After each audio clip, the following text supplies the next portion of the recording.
Salvation of India வழங்கும் ஜீவ வார்த்தை தேவ செய்தி. Pastor K. Moses Mariyappan, Madurai. இந்த நாளில என்ன பேசலாம் அப்படின்னு ஆண்டவரிடத்துல கேட்கும்போது, பேச்சு அதான் பேச்சு, அதையே பேசப்பா அப்படின்ட்டார்.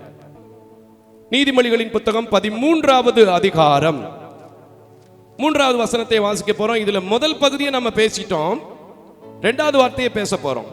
அந்த வசனத்துல முன்பகுதியை நம்ம பேசிட்டோம், 2வது பகுதியை பேச போறோம். அதுதான் ரொம்ப முக்கியம். ஏன் இதை பேசுறேங்கிறதுக்கு உங்களுக்கு நான் பேசும்போதே இப்ப புரியும். பாருங்களேன், வாசி மக்களே, 3வது வசனத்தை. தன் வாயை காக்கிறவன் தன் பிராணனை காக்கிறான். இது நம்ம ஏற்கனவே பேசிட்டோம். வாயை காக்கிறவன் தன்னுடைய உசுரை பாதுகாத்துக்கிறான் அப்படின்னு இதுக்கு அர்த்தம். பிராணன்னா என்னதுங்க? உசுறு. பாத்தீங்களா, உசுறு போயிரும் போல தெரியுது எனக்கு. இப்போ இந்த பகுதியை நம்ம பேசல, ஏன்னா ஏற்கனவே பேசிட்டோம். இந்த செய்தி திருச்சபை சம்பந்தப்பட்ட மக்களுக்கு தெரியும், வந்திருக்கிறவங்களுக்கு தெரியும், யூடியூப்லயும் கூட இருக்கு. ஆனா இதுல பின்பகுதியை நம்ம இன்னைக்கு கவனிக்க போறோம். அடுத்த வாசி மக்களே. தன் உதடுகளை விரிவாய் திறக்குகிறவனோ கலக்கமடைவான். இந்த உதடு இல்லைன்னா பேச முடியுமா? அப்ப இந்த உதட ஆண்டவர் என்ன சொல்றாரு? ரொம்ப ரொம்ப ரொம்ப பட பட பட படன்னு அகலமா ஆழமா முந்திக்கிட்டு திறக்காத அப்படிங்கிறாரு. அல்லேலூயா. இன்னைக்கு நிறைய குடும்பங்கள் சீரழிந்து கொண்டிருக்கிறதற்கு காரணம், பிரச்சனை உருவாகிறதற்கு காரணம் என்ன அப்படின்னு பார்த்தா பேச்சு. பேச்சு. அதே போல ஒரு சில குடும்பங்களிலே எப்பவுமே பயத்தோடு வாழ்கிறதற்கு காரணம் என்னன்னு கேட்டா பேச்சு. ஒண்ணுமில்ல, சின்ன வயசுல ரொம்ப கல்யாணம் பண்ண புதுசுல மாமனார டாம் டூம்னு பேசிடுவாரு, அப்படித்தானே?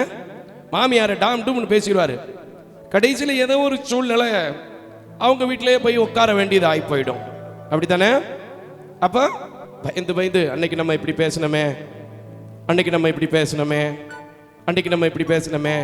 இன்னைக்கு அவர் வீட்டிலேயே வந்து சாப்பிட வேண்டியது ஆகி போச்சே. பயம் இருக்குமா இல்லையா? கலக்கம் இருக்குமா இல்லையா? இருக்கும். எல்லா இடத்துலையும் இருக்கும். ஸ்கூல் படிக்கிற பிள்ளைங்க, காலேஜ் படிக்கிற பிள்ளைங்களுக்கு கூட சரி இருக்கும். ஏன் நம்ம தெருவுக்குள்ள அந்த மனுஷன் முகத்துல எப்படியா முழிக்கிறது? நான் அன்னைக்கு எப்படி பேசிட்டேன் ஐயா, இந்த மனுஷன் முகத்துல நான் எப்படியா முழிக்கிறது? நான் அப்படி பேசிட்டேன் ஐயா. இங்க அழகா தெளிவாக சொல்கிறது,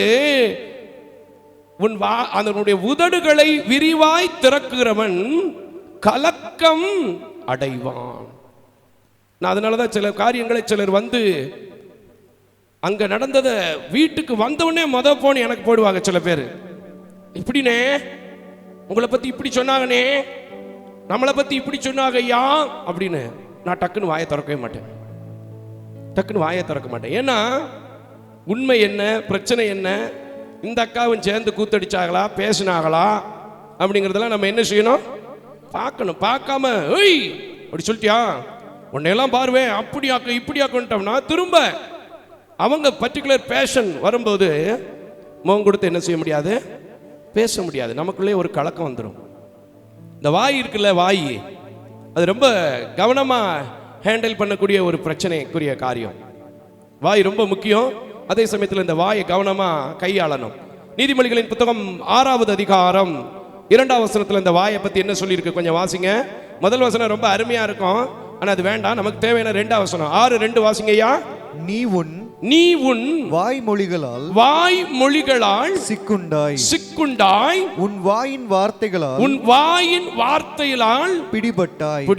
நிறைய பேர் பாத்தீங்கன்னா சில விஷயங்கள் தெரியாது, ஆனா எதை சொன்னாலும் எல்லாம் தெரிஞ்சிச்சு டப்படப்படப்படப்படப்படன்னு சொல்லிடுவாங்க. கடைசியில் அந்த வேலையை கொடுத்து செய்யும் போதுதான் அந்த கூறு எந்த அளவுக்கு இருக்குங்கிறது தெரியும். கடைசியில் மாட்டிக்கிறான், தெரியாதனமா வாயை விட்டுட்டேன்.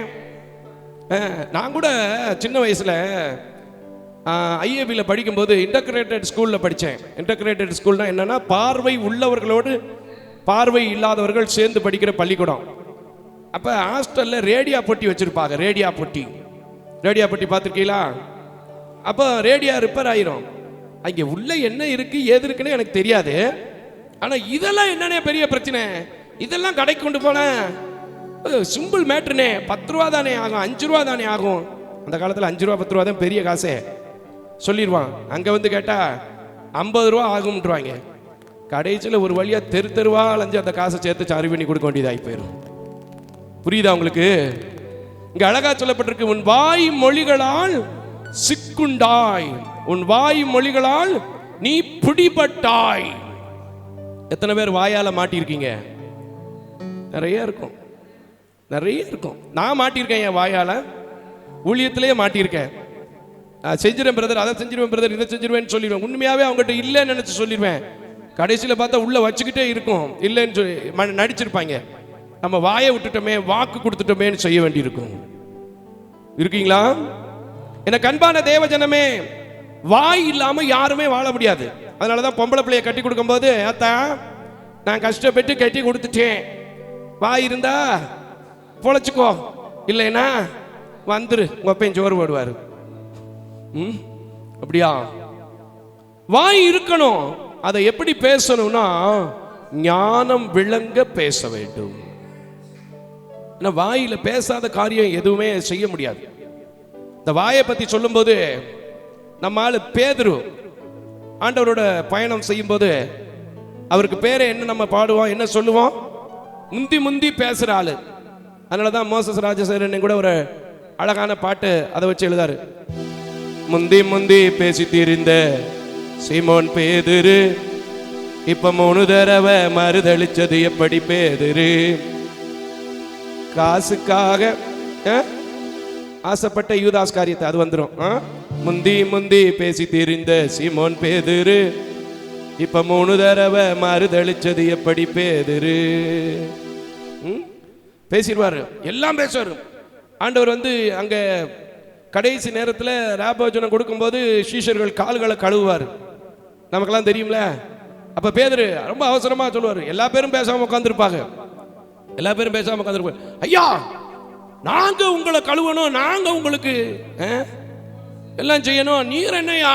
அப்ப ஆண்டவர் உடனே ஒரு காரியம் சொல்லுவார், எப்பா நான் உன்னை கழுவாவிட்டால் அருமை பேதுருவே என்னிடத்துல உனக்கு பங்கு இல்லை. இதை கூட பழைய பாட்டு ஒன்று வந்துச்சுல, பழைய பாட்டு வந்துச்சா இல்லையா? பந்தி விட்டு எழுந்திருந்த பரமயன் ராஜா 12 சீடர்களும் பணிவிடை செய்ய வந்த, பந்தி விட்டு எழுந்திருந்த பரமயன் ராஜா, நான் உன்னை கழுவாவிட்டால் அருமை பேதுருவே, நான் உன்னை கழுவாவிட்டால் அருமை பேதுருவே, என்னிடத்தில் பங்கு உனக்கு இல்லை என்று சொல்லுகிறேன், பந்தி விட்டு எழுந்திருந்த பரமயன் ராஜா. சொல்ல, ஐயா அப்ப தலைய கூட கழுவியா, தலைய கூட கழுவியா? பேதுரு சொன்னாரா இல்லையா? அதே போல இன்னும் நிறைய இடத்துல பார்க்கலாம். பேதுருடைய வீக்னஸ் சத்துரு ரொம்ப அழகா பயன்படுத்தினான்.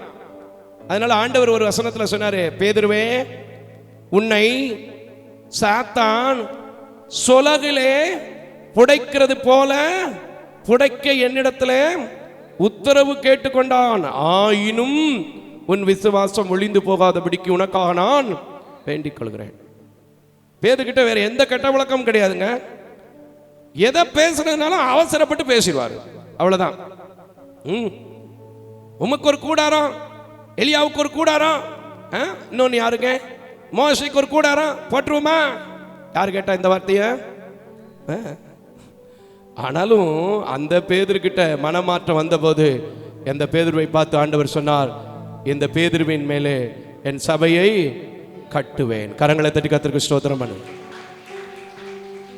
இன்னும் நிறைய காரியங்கள் சொல்லலாம் அந்த பேதுருவை குறித்து. எனக்கு அன்பான தேவஜனமே, வாய் நல்ல விஷயம், அத ரொம்ப கவனமா சுருக்கமா பேசணும், தேவைக்கு பேசணும், தேவையில்லாததுக்கு பேசவே கூடாது. சில பேர் டிவியில பாக்குறவங்க கூட என்கிட்ட கேட்பாங்க, என்ன பிரதர் போன் பண்ண உடனே சுருக்கமா ஜெபம் பண்ணிட்டு வச்சிருங்க, டக்குன்னு வச்சிருங்கன்னு திரும்பி போன் போட்டு கேட்பாங்க. ஜெபம் என்பது எப்படி பண்ணணுமோ அப்படி ஆண்டவரிடத்துல சொல்லப்பட வேண்டிய விண்ணப்பத்தை சொல்லிட்டா போதும். நீங்க மிளகா அரைச்சது, புளி தடவுனது, நீங்க அப்பளம் போட்டது, மாமியார் வீட்டில இருந்து அப்பளத்தை அள்ளிக்கிட்டு வந்தது, அவ சண்டை போட்டது, இதெல்லாமா நான் கேட்கணும்? இதெல்லாமா நான் கேட்டு ஜெபம் பண்ணணும்? நான் அதனால தான் ஃபோனில் பேசும்போதே சொல்லுவேன், என்கிட்ட 1 நிமிஷத்துக்கு மேலே 2 நிமிஷத்துக்கு மேலே மேக்சிமம் பேசாதீங்க, தேவையில்லாத காரியத்தை குடும்ப காரியத்தை என்கிட்ட சொல்லாதீங்க அப்படிம்பேன். உண்மையாங்க, உண்மையா. தொலைக்காட்சியில் பார்க்குறவங்களுக்கு நிறைய பேருக்கு சொல்லியிருக்கேன், திருச்சபையில் இருக்கிறவங்களுக்கும் சரி, கேட்டுக்கிட்டே இருப்பேன் சில காரியத்தை. இது தேவையில்லைன்னு தெரிஞ்சுன்னா, அண்ணே அந்த பிரச்சனையை விட்டுருங்கண்ணே, அந்த பேச்சை விட்டுருங்கண்ணே. சவுலும் சாமுவேலும் பேசிக்கிட்டே வருவாங்க 1 சாமுவேல் புத்தகத்தில். உங்களுக்கு தெரியுமா எந்த அதிகாரம்னு சொல்லணுமா, இல்லை சம்பவத்தை மட்டும் சொல்லிட்டு போகிறேன், டக்குன்னு நேரம் ஆயிரும். என்ன அவர் சொல்வார், நான் அமலேக்கியர் வழிமறித்த செய்தியை மனசில் வச்சுருக்கேன், நீ அவங்க கூட போய் யுத்தம் பண்ணு, ஒன்றையும் மிச்சம் வைக்காதரா, அழிச்சிட்டு வந்துருன்னு. இவர் கொஞ்சம் விவரமான ஆள். யார்? சவுல். நம்மளை மாதிரி, உங்களை மாதிரி சொன்னால் கூட பரவாயில்ல, என்னைய மாதிரி அப்படி கூட வச்சுக்கிருவோமே. விவரமான ஆள். அவருக்கு கொஞ்சம் ஃபர்ஸ்ட் குவாலிட்டியாக எடுத்து உள்ளே வச்சுக்குவார். உள்ளே வச்சுருவார். சாமுவேல் வந்து கேட்பார், என்னப்பா இது, என்னப்பா அது? இல்லைங்க, உங்களுக்கு காணிக்கை கொடுக்குறதுக்கு நல்லா. சரி சரி, அந்த பேச்சை விடு, கர்த்தர் உனக்கு செய்கிறத கேளு அப்படின்னு சொல்லிட்டு போயிடுவார், சொல்ல வேண்டியதை. நம்மளும் அப்படித்தான் சில காரியங்களை தேவையில்லாமல் செஞ்சுட்டு தேவையில்லாமல் பேசுகிறாங்கன்னா அந்த பேச்சை என்ன செய்யக்கூடாது, கேட்டுக்கிட்டே இருக்கக்கூடாது. சில பேர் என்கிட்ட இருப்பாங்க, அவங்க சில காரியங்களை சொல்லியும் மாறவே மாட்டான், அப்படியே பிடிச்சி வச்ச மாதிரியே இருப்பான், மனமே மாற மாட்டாங்க. அவங்ககிட்ட திரும்பி பேசி பிரயோஜனம் இல்லைன்னு சொல்லி என்னைய நான் மாத்திக்கிடுவேன். உண்மையா பையா? ஏன்னா எனக்கு தெரியும், ஒருவேளை அவனை நான் கலக்கமா கவலையில் அவனை வாயை விரிவா திறந்து ஏட்டி முட்டிக்க 2 வசவு வஞ்சு வேற ஏதாவது பிரச்சனை வந்துச்சுன்னா பாதிப்புகளை நினைத்து நாம் என்ன செய்ய வேண்டியிருக்கும்? தேவையில்லாத கவலைகளுக்குள்ளே நாம் விழுந்து போக வேண்டியிருக்கும். இன்னைக்கு இதை கேட்கிறேன் அன்பான தேவஜனமே, வாய் ரொம்ப முக்கியம், ரொம்ப முக்கியம். வாய் இல்லாம ஒண்ணுமே பண்ண முடியாது. ஏன்னா ஆண்டவரை துதிப்பதற்கும் என்னதான் வேணும்? வாய். ஆனா துதிக்கிற நேரம் தான் விரிவா திறக்கணும். நம்ம துதிக்கிற நேரம் வாயை மூடிடுவான். நல்லா வாயை திறந்து பாடுங்க, நல்லா வாயை திறந்து பாடுங்க அப்படின்னா ஒரு தடவைக்கு 2 தடவை பாடினதுக்கு அப்புறம் தான் நாங்க உம்மோடு இருப்பதுதான் உள்ளத்தின் வாஞ்சையை. ஆமா ஆமா, உள்ளத்தில் வாஞ்சைன்னு பின்னாடி வரும் பாத்துக்க. ஆனா மற்ற நேரம் பேசுற நேரம் சல சல சல சல சல சலன்னு. நேற்று கூட கூட்டத்தில் பார்த்தேன், இங்கிட்ட ஒரு பக்கம் பிரசங்கம் நடந்துகிட்டு இருக்கு, பின்னாடி ஒரு 3 ரோல் பேசிக்கிட்டு இருக்கு. இது எல்லா சர்ச்சிலையுமே இருக்கு, இங்க மட்டும் இல்லை, எல்லா சர்ச்சிலையுமே இருக்கு. சபைக்கு எதுக்கு வர்றோம்? ஆண்டுடைய வார்த்தையை கேட்கறதுக்கு, கவனிக்கிறதுக்கு. அந்த நேரமும் பேசுறோம். ஆனா இங்க ஒன்று சொல்லுது ரொம்ப தெளிவா, வாயை விரிவாய் திறக்கிறவன் கட்டாயமா கலக்கம் அடைவான். சரி, இப்படியே பேசிக்கிட்டு போய் எதையாவது ஒன்று சொல்லி எங்களை விளங்காம முடிக்காம விளங்குற மாதிரி பேசியா அப்படின்னு சொல்லுவீங்க, அப்படித்தானே? விளங்கணுமா இல்லையா அந்த செய்தி? எப்பவும் போல ஆதியாகம தேடியா? ஆதியாகமங்களின் புத்தகம் 16வது அதிகாரம் 2வது வசனத்தை வாசிங்க, நல்லா இருக்கும் பாருங்க. எப்பவுமே நமக்கு ஆதியாகமம் தான், எனக்கு வேற பைபிளே தெரியாது, என்ன செய்யறது? போதும் இருக்கிறத வச்சு காலத்தை தள்ளுவோம்.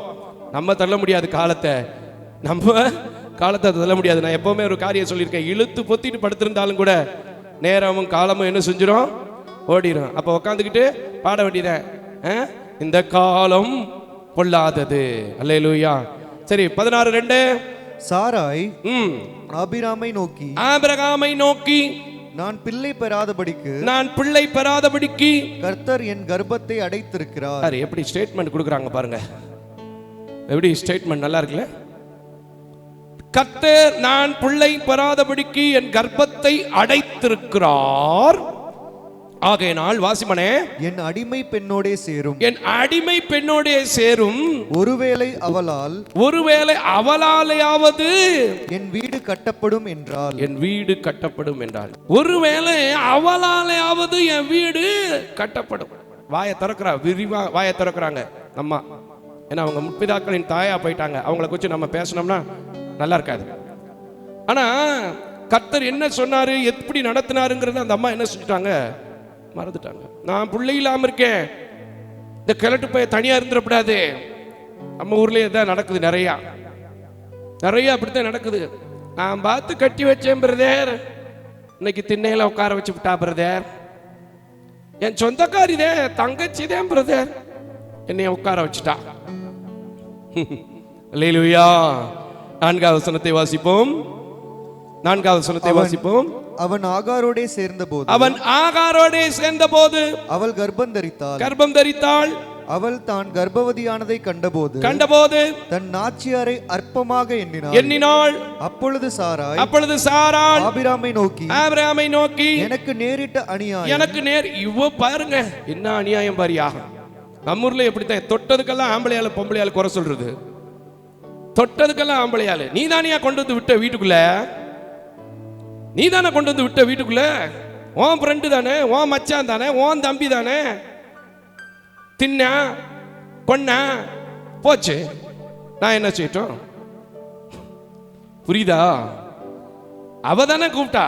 என் அடிமை பெண்ணு கூட யாரியா பிறக்குதான்னு பார்ப்போம், உனக்காவது ஏதாவது இருக்கான்னு பார்ப்போம். விளங்குதா? சரி வாசிங்க.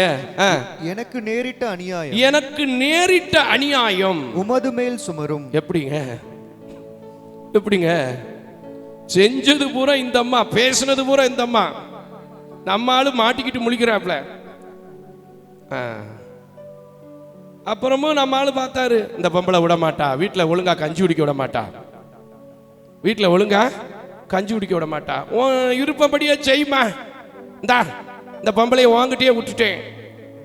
இது நல்லா முடிய பிடிச்சி இழுத்து அடிச்சு, ஏண்டி என் புருஷன்கிட்ட உன்னைய விட்டா அதுக்காக என்னைய வந்துவாருங்கிறியா? அப்படித்தானே அங்க நடந்திருக்குங்க. கடினப்படுத்தினாள். அப்படின்னா அதுக்கு என்ன அர்த்தம்? சுகமா தடவியா கொடுத்தாங்க சாராமா. என்னம்மா உன்னைய நான் தானே விட்டேன். ஏமா சரி வசனத்தையே வாசிருங்களேன், சொன்னா வைவீங்க. அவள் தான் கர்ப்பவதியானதை கண்டு என்னை அற்பமாக எண்ணுகிறாள். கர்த்தர் எனக்கும் உமக்கும் நடுநின்று நியாயம் தீர்ப்பாராக என்றாள். அதற்கு ஆபிராம் சாராயை நோக்கி, இதோ உன் அடிமை பெண் உன் கைக்குள் இருக்கிறாள், உன் பார்வைக்கு நலமானபடி அவளுக்கு செய் என்றான். அப்பொழுது சாராய் அவளை கடினமாய் நடத்தினபடியால். போதுமா? ஒரு பொம்பளை வீட்டை விட்டு ஓடுறான்னா எதுக்கு ஓடுவா? கொடுமை தாங்க முடியல. கொடுமையிலும் கொடுமை. பத்திலா அவருக்கு நடக்குது அங்க கொடுமை. இந்த சாரா அம்மா கொஞ்சம் எப்பவுமே வாய் ஜாஸ்தியா பேசுறாள். என்ன சொல்றீங்க அப்படிங்கிறீங்களா? ஒரு இடத்துல மட்டும் இல்ல.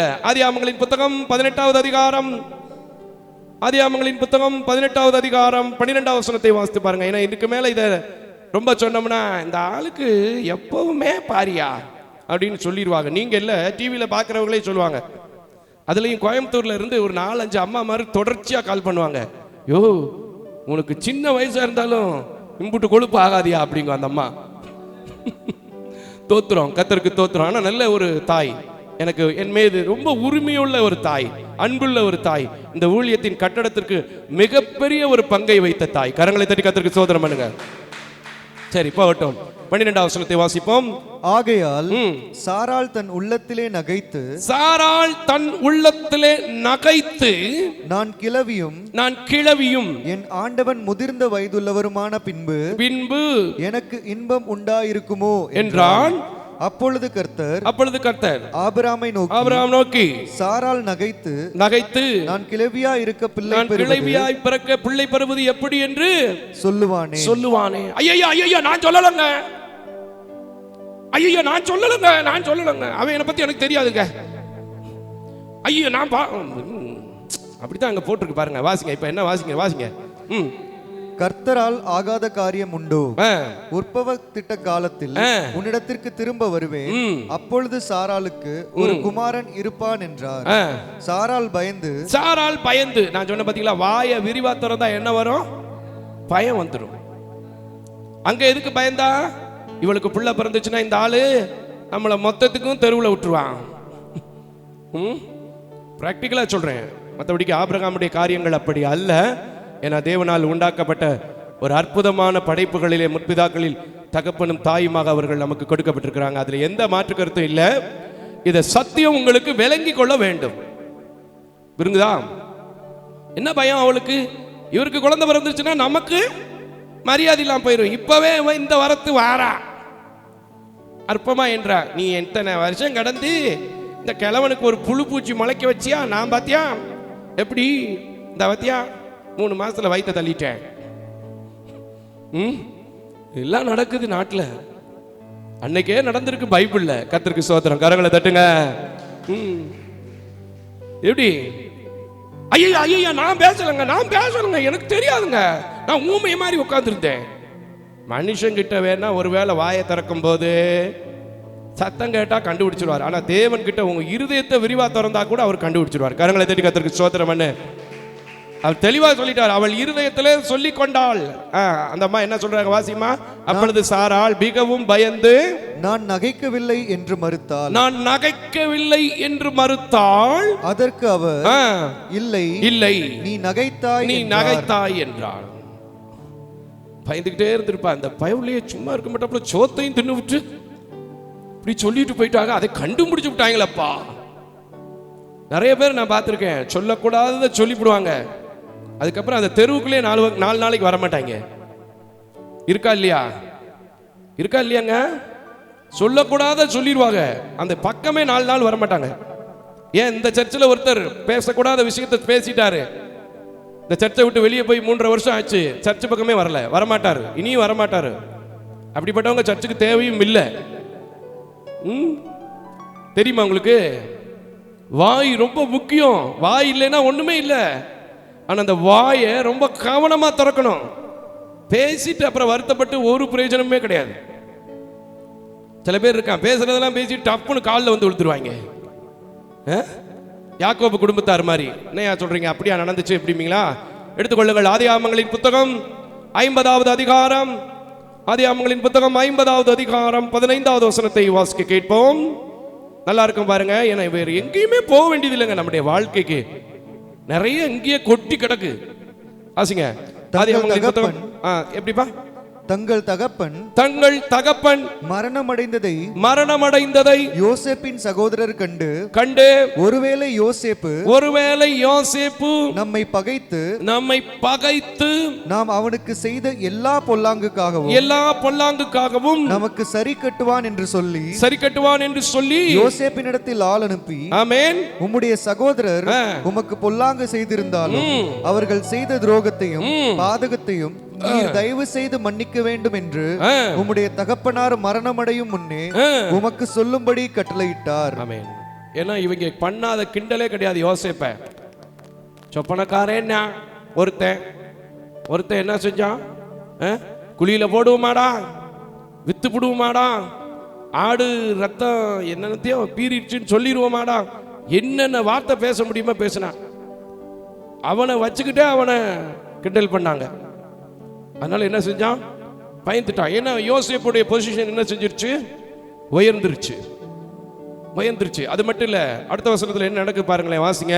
ஆகையால் உம்முடைய தகப்பனாருடைய தேவனுக்கு ஊழியக்காரராகிய நாங்கள் செய்த துரோகத்தை மன்னிக்க வேண்டும் என்று அவனுக்கு சொல்ல சொன்னார்கள். அவர்கள் அதை யோசேப்புக்கு சொன்னபோது அவன் அழுதான்.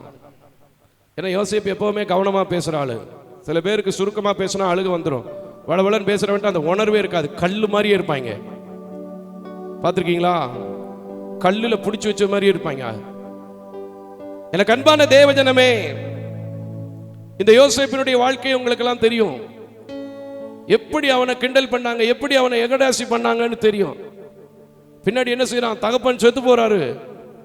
அதுக்கப்புறம் அவர் நல்ல நிலைமையில இருக்கிறாரு. பார்த்தோன்னே பயந்து என்னமாச்சும் செஞ்சிருவாங்களோ, குடும்பத்துக்கு ஏதாவது ஆயிருமோ, வீட்டுக்கு ஏதாவது ஆயிருமோ அப்படிம்பாங்க. பயந்துக்கிட்டே இருக்கணும். எனக்கு அன்பான தேவஜனமே, வாயை திறக்கும் போது ரொம்ப கவனமா ரொம்ப ஞானமா திறங்க. சிக்கல்ல விழுந்துக்குருவோம். சொல்லுவீங்க இல்ல சில வீட்டில், நான் வாயை திறந்தாலே இந்த வீட்டில் பிரச்சனை தாயா, சண்டை தாயா. எல்லாம் எழும்புவோம். நம்ம வாயை ஆண்டவர்கிட்ட ஒப்பு கொடுத்து ஜெபம் பண்ணுவோம். நேற்று கூட ஒரு தம்பி சொன்னான், பேர் சொல்ல மாட்டேன், என் தங்கச்சி ரொம்ப நிறைய பேசுது மாமா அப்படின்னா. நிறைய பிள்ளைங்க இன்னைக்கு அப்படித்தான் இருக்கு.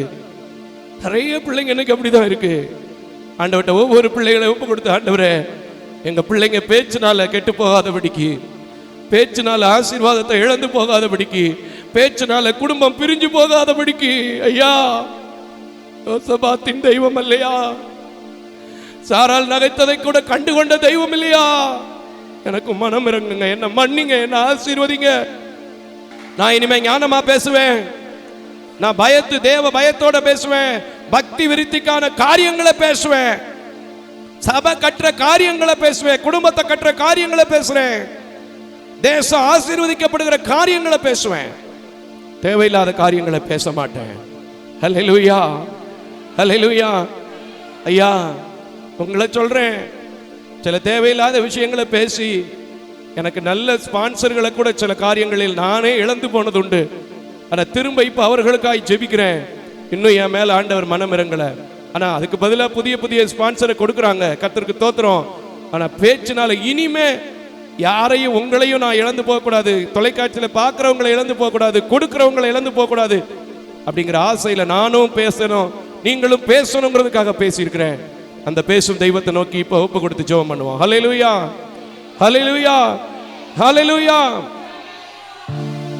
என்னை படைத்தவர் நீ,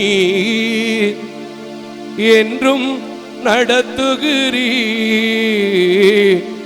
என்னை படைத்தவர் நீர், என்றும் நடத்துகிறீர். என்னோடு இருந்து என்னை காப்பாற்றி என்னோடு வருபவர் நீர். என்னை இருந்து என்னை காப்பாற்றி என்னோடு வருபவர் நீர். இயேசுவே, இயேசுவே, இயேசுவே, இயேசுவே. பேசும் தெய்வமே, பேசாத கல்லோ மரமோ நீரல்ல, பேசும் தெய்வம் நீ. எல்லாம் சொல்லுங்க, ஆண்டவரே என்னோட பேசியிருக்கீங்கப்பா, என்னோட பேசியிருக்கீங்கப்பா. இதை நான் அசட்டை பண்ண மாட்டேன், அற்பமா எண்ண மாட்டேன். நீங்க பேசுனதா தான் நான் நினைப்பேன். என் குடும்பத்தை ஆசீர்வதிங்க, என் பிள்ளைங்களை ஆசீர்வதிங்கன்னு கேளுங்க. கர்த்தர் உங்களை ஆசீர்வதிப்பார். இப்போ நான் வழக்கரம் நீட்டி இந்த சபையில் நிற்கிறவங்க, வெளியில் கேட்டுக்கொண்டிருக்கிறவங்க, தொலைக்காட்சியில் பார்க்குறவங்களுக்காக நான் ஜெபிக்க போகிறேன். கர்த்தர் உங்களை ஆசீர்வதிக்க போகிறாரு. நீங்களும் கூட இந்த தாய் தகப்பன் இல்லாத பிள்ளைகளுக்காய் செய்கிற ஊழியங்களுக்காய் தொடர்ந்து ஜெபியுங்கள், என்னோடு பேசுங்கள். கர்த்தர் ஏவினால் கட்டாயம் அல்ல, விசனமாயம் அல்ல, தேவனுடைய ஊழியத்திற்கென்று கொடுங்கள். கர்த்தர் உங்களை ஆசீர்வதிக்க ஜெபிக்கிறேன். ஜெபம் செய்வோம். மகா கிருபையும் இரக்கம் நிறைந்த நல்ல ஆண்டவரே, தன் உதடுகளை விரிவாய் திறக்கிறவன் கலக்கம் அடைவான் என்று சொல்லி இந்த காலை வேளையிலே பேசினீரேப்பா. என் உதடுகளால் இழந்ததையும் ஜனங்கள் இழந்து கொண்டிருக்கிற காரியங்களையும் நீர் உணர்த்தினீர். அதற்காக உமக்கு நன்றி செலுத்துகிறேன். முற்பிதாக்கள் காலங்களில் நடந்ததை நாங்கள் தியானிக்க கிருபை செய்தீர். அதற்காக உமக்கு நன்றி செலுத்துகிறேன்.